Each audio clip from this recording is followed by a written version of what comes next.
Hi guys, I'm making a new video on chemical bonding, ionic and covalent compound. But today I will discuss about ionic bond. So now listen.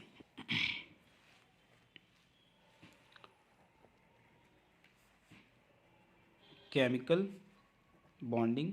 तो chemical bonding में बेटा आज मैं आपको बताने वाला हूँ कौन सा, आयनिक बॉन्ड के बारे में।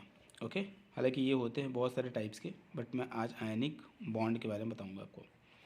ठीक, आयनिक बॉन्ड क्या होते हैं? पहली चीज़ तो आपको ये समझना है कि आयनिक बॉन्ड लगता ही क्यों है।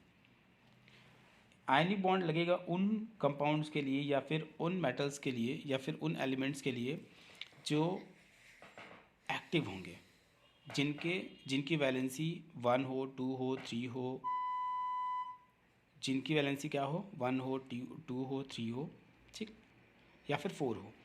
तो ऐसे लोगों के लिए हम क्या करते हैं, आयनिक बॉन्ड का यूज़ करते हैं, जो अपने इलेक्ट्रॉन को शेयर करते हैं, पेयर करते हैं, शेयर पेयर करके अपना काम करते हैं और कंपाउंड का फॉर्मेशन करते हैं।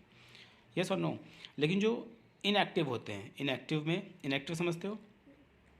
इनएक्टिव का मतलब ये हो गया जैसे हीलियम। ओके, हीलियम हो गया, ठीक, जितने भी जीरो ग्रुप के एलिमेंट हैं, यस, तो ये इनएक्टिव हैं। इनएक्टिव का मतलब क्या हुआ? इनएक्टिव में कौन कौन से आते हैं?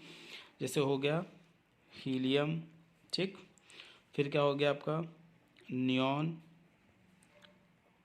आर्गन, क्रिप्टॉन, ठीक, और एक होता है जेनॉन और एक होता है रेडॉन। ठीक, तो ये सब बेसिकली क्या है, इनएक्टिव हैं। इनएक्टिव, तो इनको आयनिक बॉन्ड की क्या ज़रूरत, ये आपस में क्या है, सब हैप्पी हैं। तो यहाँ पे क्या होगा, जो हीलियम होता है उसका बेटा क्या होता है, उसके आउटर मोस्ट सेल में 2 इलेक्ट्रॉन होते हैं। तो 2 इलेक्ट्रॉन का मतलब है कि ये जो है के शेल इसकी फिनिश मतलब कंप्लीट है। तो आपको पता है कि के शेल में कितने होने चाहिए, 2 इलेक्ट्रॉन होने चाहिए मैक्सिमम, और यहाँ पे 2 इलेक्ट्रॉन हो गए। तो इसका मतलब हीलियम जो है वो क्या है, इनएक्टिव हो गया। ठीक है, और आपको पता होना चाहिए कि हीलियम जो है, हीलियम को हम लोग क्या बोलते हैं, डुप्लेट। क्या बोलते हैं इसको? डुप्लेट बोलते हैं। बाकी सारे एलिमेंट्स को हम लोग बोलते हैं ऑक्टेव या फिर ऑक्टेट बोलते हैं। ठीक है, क्या बोलते हैं? ऑक्टेट। बाकी जितने भी एलिमेंट हैं उनको हम बोलते हैं ऑक्टेट। लेकिन जो हीलियम है, सिर्फ हीलियम ही एक ऐसा एलिमेंट है जिसको हम क्या बोलते हैं, डुप्लेट। क्लियर? तो के शेल में 2 इलेक्ट्रॉन होना चाहिए, एल शेल में 8 इलेक्ट्रॉन होना चाहिए। ठीक है, कुछ बात में आ रहा है नहीं आ रहा है? ये होते क्यों है, फॉर्म क्यों होता है, इनका फॉर्मूला होता है 2n²। तो ये के शेल में, के शेल का मतलब होता है n=1, एल शेल का मतलब होता है n=2। 5 मिनट्स में। तो आप n के प्लेस पे वैल्यू पुट करते जाइए और आपको वैल्यू मिलती जाएगी। ठीक है, तो आयनिक बॉन्ड के बारे में हम बताने वाले हैं कि आयनिक बॉन्ड होता क्या है बेसिकली।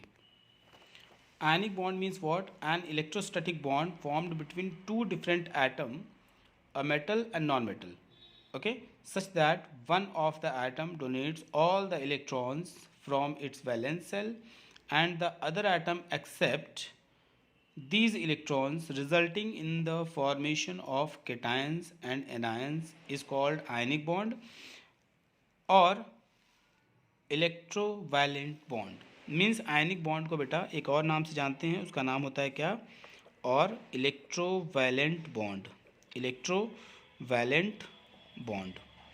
ठीक, और यहाँ पे आपको 2 चीज़ देखने को मिली, केटायन और एनायन। ठीक है, cation and anion means what, कि ये पॉजिटिव और निगेटिव अपने ऊपर क्या रखते हैं, चार्जेस रखते हैं। जैसे मान लो फॉर एग्जांपल आयनिक बॉन्ड को समझाया आपको। आयनिक बॉन्ड मतलब क्या हुआ? आयनिक बॉन्ड मतलब एक बार फिर से आपको बता दे रहा हूँ कि ये अपने इलेक्ट्रॉन क्या करते हैं, ट्रांसफ़र करते हैं। ठीक है, शेयर करते हैं। कौन शेयर करेगा? जैसे मान लो लिथियम है, लिथियम यहाँ पे है, लिथियम के कितने इलेक्ट्रॉन होते हैं, 3 होते हैं। लेकिन जब इसकी इलेक्ट्रॉनिक कन्फिग्रेशन करेंगे तो इलेक्ट्रॉनिक कन्फिग्रेशन क्या होगा बेटा, इलेक्ट्रॉनिक कन्फिग्रेशन करेंगे तो 2,1 होगा। तो आपको ये पता होना चाहिए कि 1 इलेक्ट्रॉन, यहाँ पे कितने इलेक्ट्रॉन चाहिए, 8 इलेक्ट्रॉन चाहिए, मैक्सिमम 8 इलेक्ट्रॉन चाहिए। तो कोई भी एलिमेंट जो होगा वो अपना 7 इलेक्ट्रॉन लिथियम को नहीं देगा। तो इसका मतलब ये हो गया कि 1 इलेक्ट्रॉन ये किसी को डोनेट करना पड़ेगा इसे। ठीक है, यस। तो इसकी वैलेंसी क्या हो गई, 1। इसके आउटर मोस्ट सेल में 1 जो इलेक्ट्रॉन है, अगर ये किसी को डोनेट कर देगा तभी जाकर ये स्टेबल बन पाएगा, मतलब स्टेबल कंपाउंड ही फॉर्म करेगा। कंपाउंड क्यों? क्योंकि ये किसी को 1 इलेक्ट्रॉन अपना देगा तो उसको भी शेयरिंग पेयरिंग में रखेगा। क्लियर? तो इसकी वैलेंसी कितनी हो गई? 1 हो गई। अगर मान लो फॉर एग्जांपल लिथियम हो गया, लिथियम की क्या हो गई यहाँ पे, इसकी एटॉमिक नंबर क्या हो गई? 3। ठीक, मतलब इसकी जो नंबर ऑफ इलेक्ट्रॉन होंगे वो कितने होंगे? 3। तो जब इसकी इलेक्ट्रॉनिक कन्फिग्रेशन करेंगे तो 2,1 मिलेगा। तो ये 1 इलेक्ट्रॉन किसको क्या करेगा? शेयर करेगा। ठीक है, डोनेट करेगा। जब जैसे डोनेट करेगा इसके ऊपर कौन सा चार्ज लग जाएगा? प्लस। तो लिथियम हमेशा याद रखना है कि लिथियम हमेशा प्लस चार्ज कंटेन करता है। ठीक, क्लियर हो गया कि नहीं हो गया? एक छोटा सा एग्जांपल देख लीजिए। जैसे मान लीजिए फॉर एग्जांपल Na और Cl है। क्या है? Na और Cl। Na की इलेक्ट्रॉनिक कन्फिग्रेशन मतलब इसके आउटर मोस्ट सेल में, मतलब इसका जो एटॉमिक नंबर होती है वो होती है कितनी? 11। क्या होती है? 11। अगर इसका इलेक्ट्रॉनिक कन्फिग्रेशन करेंगे तो होगा 281, यही होगा। तो इसका मतलब इसके आउटर मोस्ट सेल में कितने इलेक्ट्रॉन बचे? 1। तो इसकी वैलेंसी कितनी होगी? 1 होगी। ठीक है। और क्लोरीन जो होता है, क्लोरीन की होती है 17 एटॉमिक नंबर। जब इसका इलेक्ट्रॉनिक कन्फिग्रेशन करते हैं तो 287 होगा। ठीक, अब आप मुझे बताइए कि क्लोरीन अपना 7 इलेक्ट्रॉन सोडियम को देगा कि 1 अपना इलेक्ट्रॉन 7 को देगा? ऑब्वियसली सोडियम जो है अपना 1 इलेक्ट्रॉन किसको देगा? क्लोरीन को। ठीक है, तो जैसे अपना 1 इलेक्ट्रॉन देगा तो यहाँ पे क्या फॉर्म होगा? सोडियम ने अपना 1 इलेक्ट्रॉन जैसे ही क्लोरीन को दिया तो सोडियम के ऊपर क्या लग जाएगा? प्लस चार्ज, और क्लोरीन के ऊपर एक माइनस चार्ज लग जाएगा। इसका मतलब हो गया ये क्या हो गया? डोनर हो गया। ठीक है, और ये हो गया एक्सेप्टर। बात में आया? यस। तो इसीलिए पॉजिटिव साइन और ये हो गया निगेटिव साइन। ठीक है, यस। अच्छा, एक चीज़ आप और ध्यान दीजिएगा कि बेसिकली जैसे मान लो फॉर एग्जांपल जिसके आउटर मोस्ट सेल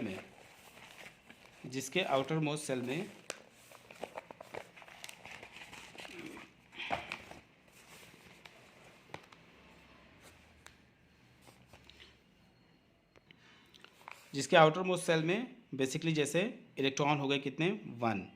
इसकी वैलेंसी 1 है, 2 है, 3 है, 4 है, 5 है, 6 है, 7 है, और बाद में 8। तो क्या होता है? अगर 8 आ गया तो इसका क्या मतलब है?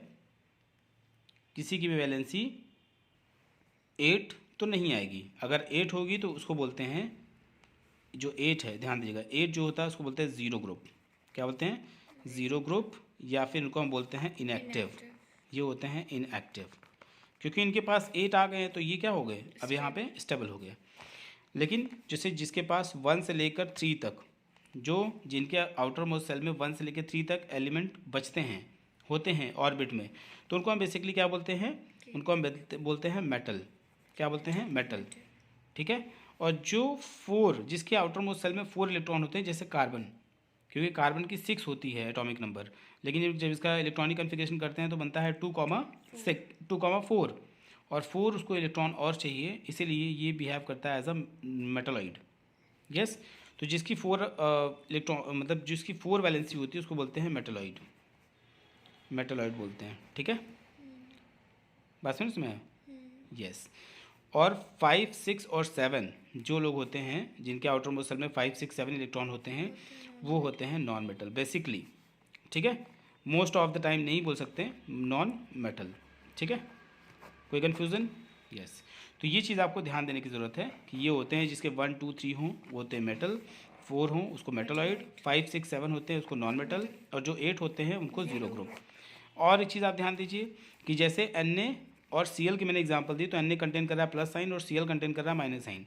जो भी डोनेट करेगा अपने इलेक्ट्रॉन, चाहे 1 इलेक्ट्रॉन डोनेट करे, चाहे 2, चाहे 3, चाहे 4, तो हमेशा कंपाउंड में फर्स्ट नंबर पे आता है, फिर उसके बाद में सेकंड नंबर पे आता है। ठीक है, तो NaCl ये हो गया आपका आयनिक बॉन्ड या फिर electro covalent bond. Thank you, जय हिंद।